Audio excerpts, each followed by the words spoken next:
Assalamu alaikum dear students. Welcome to the full course series of QCA Academy. Today we are going to have discussion on very interesting MCQs related to English. MCQs number 181 हमारे पास है. Spot the error. The sentence is Muslim League was established in 1906. याद रखें कि जितने भी हमारे पास political parties होते हैं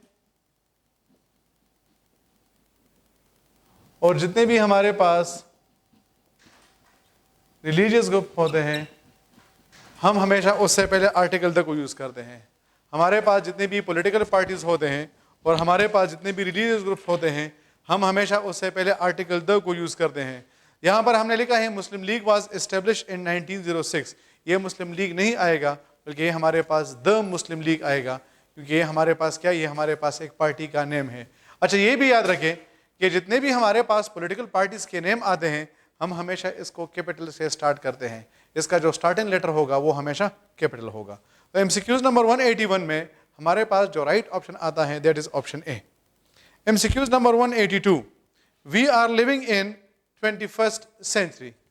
जब आपके पास किसी सेंचुरी का नेम आ जाए, किसी एज का नेम आ जाए, सेंचुरी मतलब 16th century, 15th century, 1st century, इस तरह हमारे पास जो एज है हम कहते हैं कि गोल्डन एज, हम कहते हैं कि द स्टोन एज, हम कहते हैं कि the renaissance, the Victorian age, the Mughal age. तो ये हमारे पास क्या, ये हमारे पास जो है वो एजेस के नेम है. इस तरह हमारे पास जितने भी जंगों के नेम आते हैं, वार्स, तो हम उसके साथ भी क्या करते हैं, हम हमेशा उसके साथ भी आर्टिकल को यूज़ करते हैं. तो जब आपके पास किसी सेंचुरी का नेम आएगा, किसी एज का नेम आएगा या वार्स के नेम आते हैं, तो आप हमेशा इसके साथ आर्टिकल द को यूज़ करते हैं. तो ये सेंटेंस जिस तरह हमने कहा कि we are living in 21st century, ये इस तरह नहीं होगा, बल्कि ये आएगा कि we are living in the 21st century. MCQs number 183, he comes here in June and in July. ये हमारे पास एक रूल है जिसको हम कहते हैं preposition in parallel form. Preposition in parallel form का मतलब ये है कि जब हमारे पास प्रीपोजिशन आता है तो हम हमेशा इसको नाउन से पहले लगाते हैं, जबकि हमारे पास जो प्रीपोजिशन आता है वो वर्ब के बाद आता है. पहला पॉइंट तो ये समझे कि प्रीपोजिशन को हम नाउन से पहले यूज़ करते हैं, जबकि वर्ब के हम इसको बाद यूज़ करते हैं. अब यहाँ पर हमारे पास सेंटेंस है he comes here dash June and dash July. मैं कहता हूँ कि he comes here dash Monday and dash Tuesday. तीसरा मैं सेंटेंस लिखता हूँ कि I was astonished dash and amazed dash the beauty of the scenery. I was astonished dash and amazed dash the beauty of the scenery. अब पहला point समझें, हमारे पास जब मंथ आता है तो मंथ से पहले हम इन लगाते हैं, और हमारे पास जब डे आता है तो डे से पहले हम क्या करते हैं, ऑन लगाते हैं. अब जून हमारे पास क्या है, जून हमारे पास एक मंथ है, इस वजह से हम यहाँ पर लगा लेंगे इन. फिर जुलाई भी हमारे पास एक मंथ है, तो यहाँ पर भी हमारे पास क्या आना चाहिए, इन आना चाहिए.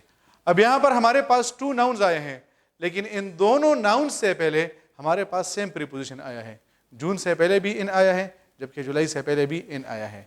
सो जब हमारे पास 2 नाउन्स आ जाए, उन दोनों नाउन्स से पहले हमारे पास सेम प्रीपोजिशन आ जाए, तो फिर रूल के मुताबिक हम फर्स्ट वन के साथ तो प्रीपोजिशन लगाते हैं, लेकिन सेकेंड वन के साथ प्रीपोजिशन नहीं लगाते हैं. जब हमारे पास क्या आ जाए, जब हमारे पास 2 नाउन्स आ जाए, उन दोनों नाउन से पहले हमारे पास सेम प्रीपोजिशन आ रहे हैं, तो फर्स्ट वन के साथ प्रीपोजिशन आएगा, जबकि सेकंड वन के साथ प्रीपोजिशन नहीं आएगा. तो हम कहते हैं कि he comes here in June and July. अगर मैं कहता हूं कि he comes here in June and in July, तो हमारा जो सेंटेंस होगा वो क्या होगा, गलत होगा. इस तरह मैं कहता हूं कि he comes here on Monday and on Tuesday, क्योंकि डे से पहले हम क्या करते हैं, ऑन लगाते हैं. अब वही वाला रूल है कि दोनों नाउन्स से पहले हमारे पास सेम प्रीपोजिशन आ रहा है, मंडे से पहले भी ऑन आ रहा है और ट्यूसडे से पहले भी ऑन आ रहा है. तो जब हमारे पास 2 नाउन्स आते हैं, उन दोनों नाउन्स से पहले हमारे पास सेम प्रीपोजिशन आता है, तो फिर हम फर्स्ट वन के साथ प्रीपोजिशन लगाते हैं और सेकंड वन के साथ नहीं लगाते हैं. तो हम कहते हैं कि he comes here on Monday and Tuesday, not and on Tuesday. फिर तीसरा पॉइंट, इस दूसरे पॉइंट को समझे, एस्टोनिश के बाद एट आता है, अमेज्ड के बाद भी एट आता है। ये तो ऑलरेडी हमने डिस्कस कर लिया कि प्रीपोजिशन जो आता है वो क्या आता है, वो वर्ब के बाद आता है। अब हमने ये रूल डिस्कस किया था कि जब हमारे पास टू नाउन्स आ जाए और उन दोनों नाउन से पहले हमारे पास सेम प्रीपोजिशन आ रहे हैं तो हम सिर्फ फर्स्ट वन के साथ लगाते हैं, सेकंड वन के साथ नहीं लगाते हैं। सिमिलरली जब हमारे पास टू वर्ब्स आ जाए और उन दोनों वर्ब्स के बाद सेम प्रीपोजिशन आ रहा है, जिस तरह एस्टोनिश के बाद भी एट आ रहा है और अमेज्ड के बाद भी क्या आ रहा है, इसके बाद भी एट आ रहा है, तो इन दोनों के बाद हमारे पास सेम प्रीपोजिशन आ रहा है। तो वहां पर हम क्या कर रहे थे, फर्स्ट वन के साथ तो लगा रहे थे लेकिन सेकंड वन के साथ रिमूव कर रहे थे। यहां पर उसका उल्टा होगा, यहां पर हम फर्स्ट वन को रिमूव करेंगे जबकि सेकंड वन के साथ लगाएंगे। तो ये सेंटेंस इस तरह ठीक होगा कि I was astonished and amazed at the beauty of the scenery. अगर हम कहते हैं कि I was astonished at and amazed at the beauty of the scenery, तो फिर हमारा जो सेंटेंस होगा वो क्या बन जाएगा, वो हमारा सेंटेंस गलत बन जाएगा। तो ये पॉइंट होपफुली आप समझ गए। अच्छा, ये भी समझे कि हमारे पास जितने भी मंथ्स के नेम आते हैं हम हमेशा उसको कैपिटल के साथ लिखते हैं। मंथ्स के नेम और डेज के नेम आप इसको क्या करेंगे, आप हमेशा इसको कैपिटल के साथ लिखेंगे। फिर नेक्स्ट पॉइंट ये समझे, ये भी बड़ा इंपॉर्टेंट एमसीक्यूज है। हम कहते हैं कि he comes here dash Sunday and he comes here dash every Sunday. अब हमने ऑलरेडी डिस्कस कर लिया है कि डे के साथ हम ऑन लगाते हैं, तो हम कहते हैं कि he comes here on Sunday. लेकिन याद रखें कि जब डे के नेम से पहले आपके पास वर्ड आ जाए, जिस तरह हम कहते हैं कि एवरी, ईच, लास्ट, नेक्स्ट वगैरह, अगर हमारे पास इस किस्म के वर्ड्स आते हैं तो फिर याद रखें कि हम इसके साथ किसी किस्म का प्रीपोजिशन यूज़ नहीं करेंगे। तो हम कहते हैं कि he comes here on Sunday, लेकिन हम कहते हैं कि he comes here every Sunday. अगर मैं कहता हूँ कि he comes here on every Sunday, तो फिर हमारा जो सेंटेंस होगा वो क्या होगा, गलत होगा। तो इस वजह से इस एमसीक्यूज नंबर 183 में हमारे पास राइट ऑप्शन होगा ऑप्शन डी, इन जुलाई नहीं होगा बल्कि सिर्फ और सिर्फ जुलाई होगा। फिर हमारे पास है MCQs number 184, if I had money. अच्छा देखिए, अगर आपके पास एफ आया, उसके साथ हेड आया, हेड के साथ third form of the verb आया, तो फिर आप उसके साथ would have, could have, should have, might have, must have and ought to have plus third form of the verb लगाएंगे। अगर आपके पास if आ जाए, उसके साथ head आ जाए, उस head के साथ third form of the verb आ जाए, तो फिर आप इसके साथ would have, could have, should have, might have, must have, ought to have लगाएंगे और उसके साथ third form of the verb आएगा। लेकिन अगर हमारे पास सिर्फ और सिर्फ if आ जाए और उसके साथ हेड आ जाए और उसके साथ कोई भी वर्ब यूज नहीं हुआ है, तो फिर हम उसके साथ दूसरे पार्ट में word could, should, might, must और टू लगाएंगे और उसके साथ first form of the verb लगाएंगे। तो असल में ये हमारे पास थर्ड कंडीशनल सेंटेंस बन जाएगा और ये हमारे पास सेकंड कंडीशनल सेंटेंस बन जाएगा। अब हमारे पास यहाँ पर सेंटेंस है if I had money. Head तो आया है लेकिन इसके साथ दूसरा कोई भी वर्ब नहीं आया है, इस वजह से आई वुड हैव नहीं आएगा बल्कि हमारे पास होगा आई वुड हेल्प यू। अगर ये सेंटेंस इस तरह होता कि if I had saved money, तो फिर हम कह सकते हैं कि I would have helped you. तो एमसीक्यूज नंबर 184 में हमारे पास जो राइट ऑप्शन है that is option C. Then we have got MCQs number 185, the injured was admitted to the district. जब हमारे पास आर्टिकल द आ जाए, उसके बाद एडजेक्टिव आ जाए और उस एडजेक्टिव के बाद कोई भी नाउन यूज नहीं हुआ हो, जिस तरह हम कहते हैं द पुअर, वैसे ये है द पुअर पीपल, हम कहते हैं द रिच, हम कहते हैं the rich people, the blind people, सही है। The best are missing in the class, तो द बेस्ट की हम बात करें, यहाँ पर हम बात करें स्टूडेंट्स की, तो यहाँ पर हमने नाउन को ओमिट किया है, ओमिट के यानी ख़त्म किया है और वो ख़त्म भी इसी वजह से किया है क्योंकि लोगों को पता है कि इसके बाद हम क्या यूज़ करेंगे।